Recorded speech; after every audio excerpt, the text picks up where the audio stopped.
নমস্কার বন্ধুরা, আবারও চলে এলাম ডিগলিপুরের নবগ্রামে। এই গ্রামে একজন শিক্ষক মহাশয়ের সঙ্গে সাক্ষাৎকার করাতে যাচ্ছি। আমার অনেক সৌভাগ্য যে এই মাস্টারমশাইয়ের কাছেই আমি পড়াশোনা করেছি। মাস্টারমশাইকে আমি দূর থেকে শতকোটি প্রণাম জানাই, আর আমি অসংখ্য ধন্যবাদ জানাই যে আপনি আমার ব্লগে এত সুন্দর একটা সাক্ষাৎকার দিয়েছেন। ঈশ্বরের কাছে প্রার্থনা করি আপনার সপরিবার নিয়ে আপনি সবসময় হাসি খুশিতেই জীবনটা কাটিয়ে দিতে পারেন। তাহলে চলুন বন্ধুরা, আজকে এই শিক্ষক মহাশয়ের মুখেই শুনবো ওনার সংগ্রামের গল্প। নমস্কার বন্ধুরা, চম্পা ব্লগে সবাইকে স্বাগত জানাই। এখন আমরা আছি ডিগলিপুরের নবগ্রামে। তো এখানে এমন একজন ভদ্রলোকের সঙ্গে দেখা করব, ভরত স্যার, যিনি ভাইস প্রিন্সিপাল হয়েই উনি রিটায়ার্ড করেছে। তো ওই স্যারের সঙ্গে আজকে আমরা কথা বলবো, এবং সবচেয়ে বড় কথা হলো ওই স্যার চম্পারও টিচার ছিলেন। তো আজকে ওই স্যারের সঙ্গে কথা বলবো, এবং স্যার কোথা থেকে কোন গ্রাম থেকে বড় হয়েছে এবং তার শৈশবকাল কোথা থেকে কোন স্কুলে পড়াশোনা করেছে এবং কোন গ্রামে ছিলেন, সেই সমস্ত ব্যাপারে আমরা আজকে স্যারের সঙ্গে কথা বলবো। স্যার নমস্কার। স্যার নমস্কার। স্যার আপনার নামটা আমি বলেই দিয়েছি আগে, ভারত বিশ্বাস। স্যার আপনার যে ছোটবেলার থেকে বড় হওয়া এই গ্রামে, তো এই গ্রাম তো এখন আমরা খুবই একটা উন্নত ধরনের গ্রাম দেখছি, নবগ্রাম, কালীঘাট, তারপরে রামনগর। তো একসময় এইসব গ্রামগুলো একটা দুর্গম গ্রাম বললেই চলতো। তো এই সমস্ত জায়গা থেকে নিজেকে একটা প্রতিষ্ঠিত জায়গায় নিজেকে তৈরি করা খুবই একটা চ্যালেঞ্জের বিষয় ছিল। তো সেই সমস্ত ব্যাপারে আপনার সঙ্গে কথা বলবো। তো আমাদের এমন কোনো কিছু কি কথা বলবেন যেগুলো আসছে যে জেনারেশন, তাদের জন্য অনেকটা প্রেরণাদায়ক হবে। তো আপনার যে শৈশবকাল, সেই সমস্ত ঘটনাগুলো আমাদের সঙ্গে একটু শেয়ার করবেন। নমস্কার। আমার নাম ভারত বিশ্বাস। আমি নবগ্রাম নিবাসী। 1955 খ্রিস্টাব্দে এই নবগ্রামের বসতি স্থাপন হয়। এখানে সকলে সেটলার হিসেবে স্থাপিত হন, কিন্তু এই সেটলার হওয়ার পিছনে যে কাহিনী, সেটা আমি সংক্ষেপে বলতে চাই। আপনারা জানেন যে 1947 খ্রিস্টাব্দে আমাদের দেশ স্বাধীন হয়, এবং দুর্ভাগ্যবশত আমাদের দেশ দ্বিখণ্ডিত হয় হিন্দুস্তান এবং পাকিস্তান। আমরা যেহেতু পূর্ব পাকিস্তানের বাসিন্দা ছিলাম, শস্য শ্যামলা সবুজ বাংলা মায়ের ত্যাগ করে আমরা ভারতবর্ষে হিন্দুস্থানে আসিনি। আমাদেরকে আমাদের নেতৃত্ব দ্বারা বলা হয়েছিল যে আমরা দলিত এবং মুসলমান, আমরা ভাই ভাই হিসেবে এই পূর্ব পাকিস্তানে আমরা আনন্দে স্বাধীনভাবে বসবাস করব। কিন্তু দুর্ভাগ্যবশত 2 বছর কাটার পর পূর্ব পাকিস্তানে আমাদের যারা দলিত হিন্দু যারা আমরা ছিলাম, তাদের উপর অকথ্য নির্মম যে অত্যাচার, সেই অত্যাচার হতে লাগলো, বিশেষ করে মহিলাদের উপর। এই অত্যাচারে আমাদের ধর্ম, আমাদের সামাজিকতা রক্ষা করতে না পারায় আমরা বাধ্য হয়ে, আমরা শরণার্থী হয়ে এই হিন্দুস্থানে আসি। হিন্দুস্থানে ক্যাম্পে থাকার পর আমাদেরকে, যে আমার বাবা মা ঠাকুরদা যারা ছিলেন, তাদেরকে এই আন্দামানে সেটেলমেন্ট দেওয়া হয়েছে। এই সেটেলমেন্ট দেওয়ার পিছনে একটা বিশেষ কারণ ছিল, কারণ স্বাধীনতা অর্জনের সময় ভারতবর্ষের আর্থিক অবস্থা তেমন সুন্দর ছিল না। সেই অর্থনৈতিক পরিস্থিতিকে মোকাবিলা করার জন্য, এবং আন্দামান নিকোবরকে ভারতবর্ষ সঠিকভাবে যে দেখবে, দেখাশোনা করবে, সুরক্ষা করবে, তেমন কোনো পরিস্থিতি না থাকায় এখানে আমরা এক হিসেবে সেটেলমেন্ট হয়ে এইখানকার নিবাসী হওয়া, এবং এই দ্বীপপুঞ্জকে আমরা যাতে সুরক্ষিত রাখতে পারি, সেই হিসেবে সুরক্ষা করার জন্য আমাদেরকে এইখানে সেটেলমেন্ট করা হয়। সেই হিসেবে আমাদের এখানে সেটেলমেন্ট হয়। তখন এখন যেরকম গ্রামের পরিস্থিতি দেখা যাচ্ছে, আজ থেকে ৭৫ বছর পূর্বে এই পরিস্থিতি ছিল না। এই যে পাকা রাস্তা দেখা যাচ্ছে, এই রাস্তা মোটেই ছিল না। হ্যাঁ, জঙ্গলের পথ, সেইখান থেকে হেঁটে আমাদেরকে বিভিন্ন জায়গায় যাতায়াত করতে হতো। আমাদের যোগাযোগের কোনো ব্যবস্থা ছিল না। মায়াবন্ধের থেকে ছোট্ট একটা বোট সপ্তাহে একবার কালীঘাটে আসতো, সেইটাই আমাদের মাধ্যম ছিল যোগাযোগের। এবং আমাদের মেন যে ঘাট ছিল, বাজার ছিল, সেটা ছিল কালীঘাট। সেই কালীঘাটে আমাদেরকে এইখান থেকে দুর্গম পথ, কাদা, জঙ্গল পেরিয়ে এখন যে 10 মিনিটে আমরা আসছি, সেইটা তখন 10 মিনিট ছিল না, সেটা অন্তত 1.5 থেকে 2 ঘন্টা লাগতো। হয়তো কেউ চাল ডাল নিয়ে তারা সবজি বিক্রি করতো ওই সপ্তাহে একদিন। আর ডিগলুপুর আমাদের পরে সেটেলমেন্ট হয়, কিন্তু সেখানের যাতায়াত ছিল অতি দুর্গম। সকালবেলা এখান থেকে যদি আমরা যাত্রা শুরু করতাম, তাহলে সন্ধ্যায় গিয়ে পৌঁছতাম। আমরা 10 কেজি বা 15 কেজির বেশি কোনো দ্রব্য সামগ্রী এখান থেকে ডিগলুপুরে নিয়ে মাথায় করে নিয়ে যেতে পারতাম না।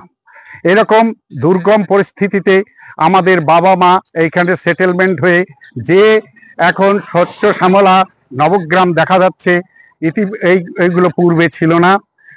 গাছের গুড়ি, জঙ্গল, শুয়োর, হরিণে ভরা ছিল এবং ফসল তাদের রক্ষা করাই মুশকিল ছিল। চারিদিকে ঘেরা বেড়া ইত্যাদি দিয়ে তাদেরকে থাকতে হতো। তার মধ্য দিয়ে আমাদের এই সেটেলমেন্ট হওয়ার পর আমাদের গ্রামে একটা প্রাইমারি স্কুল অর্থাৎ স্থাপন হয়। এবং এই স্থাপন হওয়ার পরেই আমাদের এখানে যারা শিক্ষা লাভ করার জন্য যারা বসেছিল, তাদের বয়স অনেক ছিল, সেই বিদ্যালয়ে তারা ভর্তি হন এবং অনেক কষ্টে সেইখান থেকে শিক্ষা লাভ করে এবং অনেকে প্রতিষ্ঠিত হয়েছেন, অনেকে হচ্ছেন। আমাদের এইখানে যে শিক্ষকরা ছিলেন, তারা আমাদের এক আশীর্বাদ স্বরূপ ছিল। সেই আশীর্বাদ, তাদেরই আশীর্বাদে আমাদের এই যে জীবনে যে যতটুকু আমরা শিক্ষা দীক্ষায় উন্নতি করেছি, তাদেরই আশীর্বাদের ফলস্বরূপ। তারা যদি এই দুর্গম পরিস্থিতিতে, দুর্গম জায়গায় তারা যদি শিক্ষকতা যে চাকরি নিয়ে যদি না আসতো, হয়তো আমরা এত শিক্ষিত হতে পারতাম না। আমরা আর্থিক অবস্থা অত্যন্ত দুর্বল বলা যেতে পারে। আমরা সঠিকভাবে 3 বেলা 3 মুঠো খেতে পারতাম না প্রথম পর্যায়ে। বাবা মা সব সময় এই অর্থনৈতিক ক্রিয়াকলাপ বলতে ধান এবং ডাল এই ধরনের শস্যই ছিল, অন্য কোনো কাজ কর্ম এখানে ছিল না। সুতরাং আর্থিক দিক থেকে আমরা ছিলাম অত্যন্ত দুর্বল। জীবনের কথা বলি, আমি এখানেই জন্মেছি এবং এখানেই বেড়ে উঠেছি। আমিও এখানে যে প্রথম শিক্ষালয় খোলা হয়েছিল, সেই শিক্ষালয়ে আমি মানুষ হয়েছি আমাদের শিক্ষকদের আশীর্বাদে। এবং 5ম শ্রেণী উত্তীর্ণ হওয়ার পর আমাদের এই যে 4টে গ্রাম, রামনগর, জগন্নাথরা, কালীঘাট, নবগ্রাম, এখানে 4টি প্রাইমারি ছিল। উচ্চ শিক্ষার জন্য হয় মায়াবন্দর, না হলে ডিগলুপুরে যেতে হতো। বাবা সুবিধা বুঝলেন ছেলের বোটে করে মায়াবন্দরে যাওয়া যায়, সুতরাং আমাকে মায়াবন্দর হায়ার সেকেন্ডারি স্কুলে ভর্তি করলেন। সেখানে আমি হঠাৎ বাংলা মিডিয়াম থেকে হিন্দি মিডিয়াম চেঞ্জ হয়ে গেল। তবুও সেখানে মিডিয়াম চেঞ্জ হয়ে আমি সেখানে হিন্দিতে আমি 8ম শ্রেণী মানে 8th স্ট্যান্ডার্ড পর্যন্ত পাস করে, আমার সেখানে ভালো না লাগায় ডিগলুপুরে আমি ভর্তি হই। সেখানে আমি এক বাড়িতে লজিং থেকে, আর্থিক অবস্থা এমন খারাপ ছিল যে আমাদের বাড়িতে আমার শিক্ষার অর্জনের জন্য যতটুকু পয়সার প্রয়োজন ছিল, সেই পয়সাটাও আমাদের রোজগার হতো না। সুতরাং আমি লজিংয়ে থেকে পড়াশুনো আরম্ভ করি। বাবা অসুস্থ ছিলেন, যক্ষা রোগী ছিলেন। শেষ পর্যায়ে আমাকে বলেছিলেন, হয়তো শিক্ষা সম্বন্ধে তার তেমন জ্ঞান ছিল না, তিনি বলেছেন, বাবা আমি যদি বেঁচে থাকতাম তোমাকে আমি বিএ পাশ করাতাম। বিএ কি অর্থ হয়তো বাবা জানতেন না। তখন আমি অষ্টম শ্রেণীতে, বাবা আমাকে প্রস্তাব দেন, বাবা আমি তোর বিয়েটা দেখে যেতে চাই। অত ছোটবেলায় আমার ওই বিয়ে সম্পর্কে ততটা জ্ঞান না থাকায় আমি সেটাকে অস্বীকার করি এবং আমি সেই লজিংয়ে থেকে পড়াশোনা আরম্ভ করি। আমি যখন অষ্টম শ্রেণীতে বাবার ওই প্রস্তাবে রাজি না হয়ে পড়াশোনা আরম্ভ করি, একদিন দুঃসংবাদ গিয়ে পৌঁছায় যে বাবার মৃত্যু ঘটেছে। আমি ওই দুর্গম পরিস্থিতিতে, সেদিন হচ্ছিল বর্ষা, সেই বর্ষার মধ্য দিয়ে নালা কাদার মধ্য দিয়ে বাড়ি পৌঁছতে পৌঁছতে বাবার অন্ত্যেষ্টিক্রিয়া শেষ হয়ে গেছে সম্পাদন। আমি দেখছি অন্ধকার হয়ে গেছে, ঘরে ঢুকলাম। কিন্তু বাবার যে ওই আশীর্বাদ, বাবা তোকে আমি বেঁচে থাকলে বিএ পাস করাবো, আমি সেই দিনই প্রতিজ্ঞা নিয়েছিলাম যেমন করেই হোক আমি বিএ পাস করব। আমার শিক্ষা, আমি তখন হায়ার সেকেন্ডারি 11th উত্তীর্ণ হই, ভালোভাবেই হই, কারণ তখন রেজাল্ট খুব খারাপ হতো। এক এক ক্লাসে হয়তো 4-5 করে ক্লিয়ার পাস হতো, তার মধ্যে আমি একজন ছিলাম। আর পড়ার কোনো সুযোগ সুবিধা ছিল না। আমি একটা চাকরি করব এই উদ্দেশ্যে মায়াবন্দরে গেছি লোকাল সার্টিফিকেট তোলার জন্য। বিকেলবেলা দেখি আমাদের পোর্টবিলারের সঙ্গে যোগাযোগের একমাত্র মাধ্যম ছিল চলুঙ্গা, SS চলুঙ্গা। তখন কয়লায় শিপ চলতো, SS চলুঙ্গা এসে দাঁড়িয়েছে আমার একজন ক্লাসমেট কমল পাল, যিনি নামলেন হাফ প্যান্টে। আমি জিজ্ঞাসা করলাম, কাকু তুমি কোথায় যাচ্ছ? কাল আমি পোর্টবিলারে যাচ্ছি, আমি প্রি মেডিকেলে ভর্তি হয়েছি। আমি বললাম, তুমি প্রি মেডিকেলে ভর্তি হয়েছো, এখন কি সময় আছে? বলল, না এখন তো লাস্ট হয়ে গেছে, কিন্তু লেট ফি দিয়ে হওয়া সম্ভব হতে পারে। এই শুনে আমারও মন হলো আমিও পোর্টবিলারে গিয়ে আমি পড়াশুনো করব। সুতরাং ওই মন্তব্যটা, ওই ধারণাটা স্থির করে আমি মায়াবন্দরে গিয়ে, আমার সঙ্গে প্রথমে দেখা হলো আমার মেসোমশাইয়ের সঙ্গে। তার কাছে আমি বললাম, মেসোমশাই আমাকে 100 টাকা দেবেন, আমি পড়াশোনা করতে যাব। বলে, কত গেল এরকম, আমার ভাই ছেলে গেল, মানে তাদের বিশ্বাসই হচ্ছিল না। আমার আর্থিক অবস্থা এত খারাপ ছিল যে এই 100 টাকা দিলে এর কোনো মূল্যই থাকবে না। তিনি দিলেন, তবু 100 টাকা নিয়ে বাড়ি আসলাম, এসে গরু বিক্রি করলাম। মার কাছে বলার পরে, মা অশিক্ষিত থাকলেও মার স্নেহ, মা আমাকে বললেন, ঠিক যা তুই, দেখা যাবে। আমি 700 টাকা নিয়ে সেই সময় পুনরায় কালীঘাট থেকে গিয়ে চলুঙ্গা চললাম এবং পোর্টবিলারে গিয়ে আমি লেট ফি দিয়ে মানে আমি কলেজে ভর্তি হলাম। কলেজে ভর্তি হয়ে ভালোভাবে কলেজ উত্তীর্ণ হলাম। এর মধ্যে কলেজ থেকে আমি একটা স্কলারশিপও পেয়েছিলাম।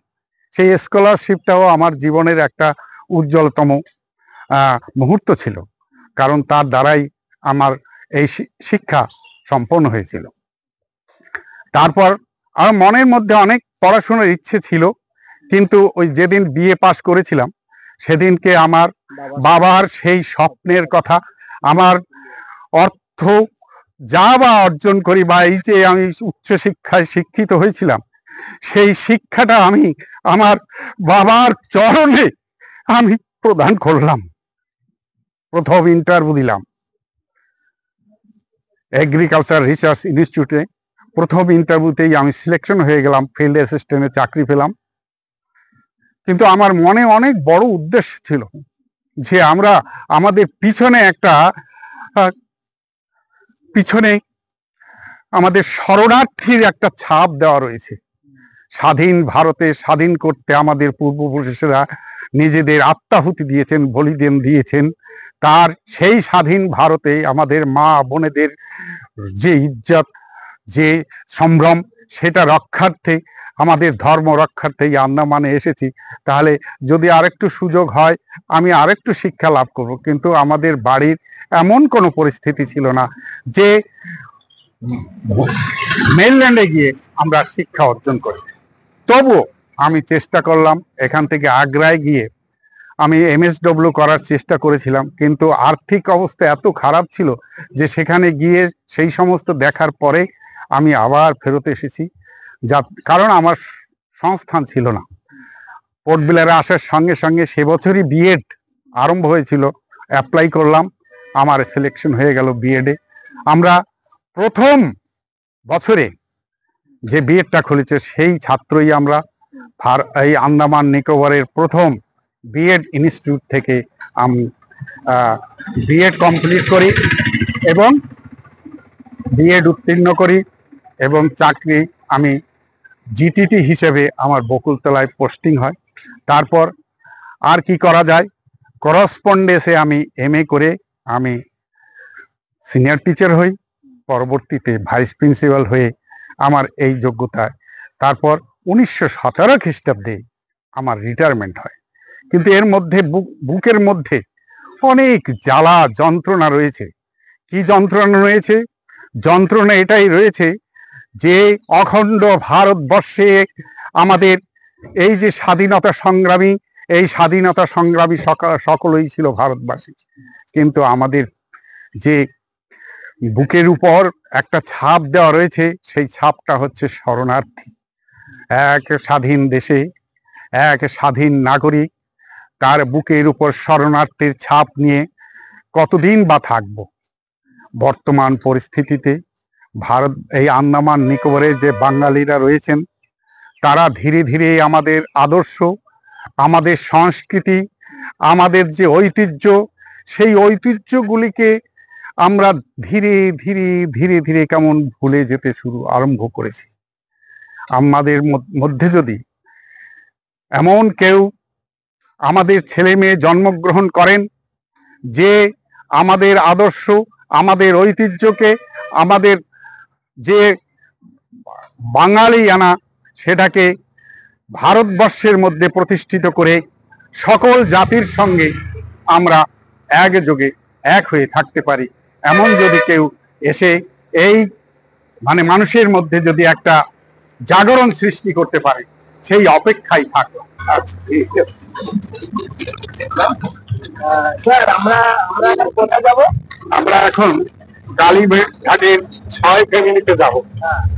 সেখানে রয়েছেন ঢালি মহাশয়, সেই ঢালি মহাশয়ের সঙ্গে সাক্ষাৎ করব এবং ওনার জীবন, উনি সেটলার হয়ে এসছেন, এখন পার্থক্য ওনার শেষ পর্যায়ে এসে গেছেন, তো উনি ওনার আশীর্বাদ দিতেই আমরা যাচ্ছি এবং ওনার অভিজ্ঞতা কি এখানকার সেই সম্পর্কে একটু আলোচনা করে আমরা অনেক কিছু শিখতে বা জানতে পারবো। স্যার, এখন আপনার তো রিটায়ার্ড হয়েছে 2017-তে, না স্যার? হ্যাঁ, 2017। এখন আপনার সময় কিভাবে কাটছে? আমার এখন সময় কাটছে, আমি আর একটা সুপারি বাগান আছে, 20 বিঘার মতো জায়গা মিলতে সুপারি বাগান আছে, সেই বাগানে আমি কাজকর্ম করি এবং সেই জন্যই আমার স্বাস্থ্যটা মোটামুটি ভালো থাকে। এইভাবে সময়টা কাটে? এইভাবেই সময়টা কাটে। আর গ্রাম তো, গ্রামে বর্তমানে সকলে আমাকে একটু রাজনৈতিক দিকে নিয়ে গেছে। বর্তমানে আমি সমিতি মেম্বার রয়েছি এই নবগ্রাম পঞ্চায়েতে, আর সেই হিসেবে একটু পাবলিক সেবা করি। আমি চেষ্টা করেছিলাম আমাদের গ্রামের মধ্যে জাগৃত করার, এই আমরা যে বাঙালি একটা হয়ে যে কোনো মুহূর্তে আমাদের প্রতি কোনো সুবিধা অসুবিধা আসে, ডাকলে যাতে আমরা একত্রিত হতে পারি। পূর্ববঙ্গে যে পরিস্থিতির জন্য আমরা এখানে এসেছি, সেই পরিস্থিতি অটুট রয়েছে, কোনো পরিবর্তন আমার লক্ষ্য হয় না। কারণ যারা যে পিতা তার নিজের চোখে নিজের অপমান দেখেছে, যে ভাই নিজের সামনে নিজের বোনের আত্মসম্মান ছিনিয়ে নেওয়ার ঘটনার সাক্ষী হয়ে রয়েছেন, তারাও পর্যন্ত এখানে এসে সেই দৃশ্যগুলি তাদের মনে নাই। সেই হিসাবে তারা কোনো ধরনের পদক্ষেপ গ্রহণ করেনি। এবং আমরা যে প্রজন্ম আছি, আমাদের মধ্যে কেউ কেউ চেষ্টা চালাচ্ছেন, কিন্তু আমাদের মধ্যে যে ঐক্যবদ্ধতা, সেই ঐক্যবদ্ধতা এখনো প্রতিষ্ঠিত হয় নাই। চেষ্টা অনেকে করে যাচ্ছেন দেখার মাধ্যমে, বাক্যের মাধ্যমে, কিন্তু সেই শিক্ষায় শিক্ষিত করে আমাদের যারা নবযুবক, তাদের মধ্যে সেই প্রেরণা দেওয়া সম্ভব হয়ে উঠছে না, বা কেউ প্রেরিত হতে চাইছে না। গ্রামে গঞ্জে অনেক হয়তো প্রথমে উত্তেজনা বসে, তো বলে আমাদের অনেক কিছু করতে হবে, কিন্তু এই করার সময় হয়, সেই সময় তাদেরকে আর দেখা যায় না। যেমনটা আমরা লক্ষ্য করছি যে আমরা সম্পূর্ণ ভারতবর্ষে আমরা যে কিছু সীমিত হয়ে যাচ্ছি ধীরে ধীরে, সেটা আমরা কিন্তু এখনো সজাগ হচ্ছি না, তার বিরুদ্ধে কোন রকম আমরা ঐক্যবদ্ধ হতে পারছি না। সেই জন্য আমরা চাই যে আমরা ঐক্যবদ্ধ হয়ে যাতে আমাদের সুবিধা সুযোগ সেগুলো গ্রহণ করতে পারি। আন্দামান নিকোবরের সেটেলমেন্ট হওয়ার পরই তো যত সমস্ত বিভাগ এখানে এসেছে, আমাদের আগমনেই এই আন্দামান নিকোবর আরো শস্য শ্যামলা সৌন্দর্য হয়ে উঠেছে। আমাদের আগমনের ফলে ভারতবর্ষ কেন পৃথিবীর বিভিন্ন দেশ থেকে আমাদের এই আন্দামান নিকোবরে ঘুরতে আসছেন, বেড়াতে আসছেন, এবং আন্দামানের গুণকীর্তন সমস্ত ভারত এবং পৃথিবী ব্যাপী হয়ে চলেছে।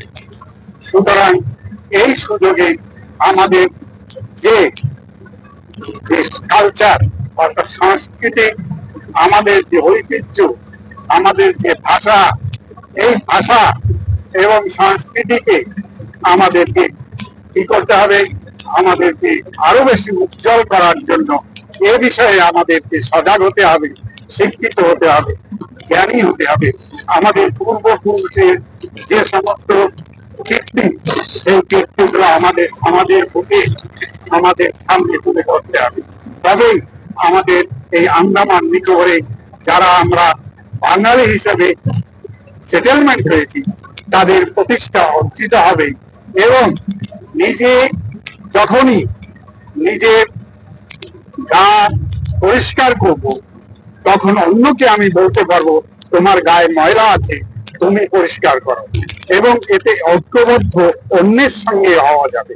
অর্থাৎ একজন শিক্ষিত ব্যক্তি অপর একজন শিক্ষিত ব্যক্তির সঙ্গে বন্ধুত্ব অর্জন করতে পারে, ঠিক তেমনি এক ঐক্যবদ্ধ জাতি অন্য ঐক্যবদ্ধ জাতির সঙ্গে শক্তিশালী হিসেবে তারাও সংগঠিত হতে পারে। যখন জ্ঞান শিক্ষার অভাব কোন জাতির মধ্যে থেকে যায়, তাহলে সে জাতি মৃত হয়ে যায়, ডেড হয়ে যায়। সুতরাং শিক্ষা জ্ঞান অর্জন আমাদের সর্বপ্রথম যে প্রয়োজন, সেই প্রয়োজনটা রয়েছে। সেই জন্য সকলের কাছে অনুরোধ রাখি যে আপনারা যেভাবেই হোক শিক্ষা এবং জ্ঞান অর্জন করুন, এবং সাথে সাথে ঐক্যবদ্ধ হয়ে এক শক্তিশালী জাতি হিসেবে প্রতিষ্ঠা করুন। তাহলেই হবে আমাদের মঙ্গল। কারণ কি, এই আমরা বিভিন্ন পর্যায়ে এখনো দেখে চলেছি যে ভারতবর্ষের মধ্যে যে কত রকমের বিভেদ, সে বিভেদ কাটিয়ে আমরা এখনো চলেছি। কিন্তু যে ভারতবর্ষ, যে হিন্দুস্তান, আফগানিস্তান থেকে আমরা ইন্দোনেশিয়া, জাভা, সমুদ্র বর্ণীয় পর্যন্ত বিস্তীর্ণ ছিল, সেই ভারতবর্ষ, সেই হিন্দুস্তান এক ছোট হয়ে একটা অর্ধেকের মতো জায়গায় সীমিত হয়ে গেছে। সকলকে অনুরোধ, জ্ঞান লাভ করুন, জ্ঞান অর্জন করুন, এবং সকল জাতির সঙ্গে সকল ভাষাভাষীর মানুষের সঙ্গে একটা সম্মিলন ক্ষেত্র তৈরি করুন, সম্মিলিতভাবে সংগঠিতভাবে শক্তিশালী ভারতবর্ষ গড়ে ভারতবর্ষ যে বিশ্বের মধ্যে বিশ্বগুরু হতে পারে, সেই যে আমাদের স্বপ্ন সেই স্বপ্নটাকে পূরণ করুন।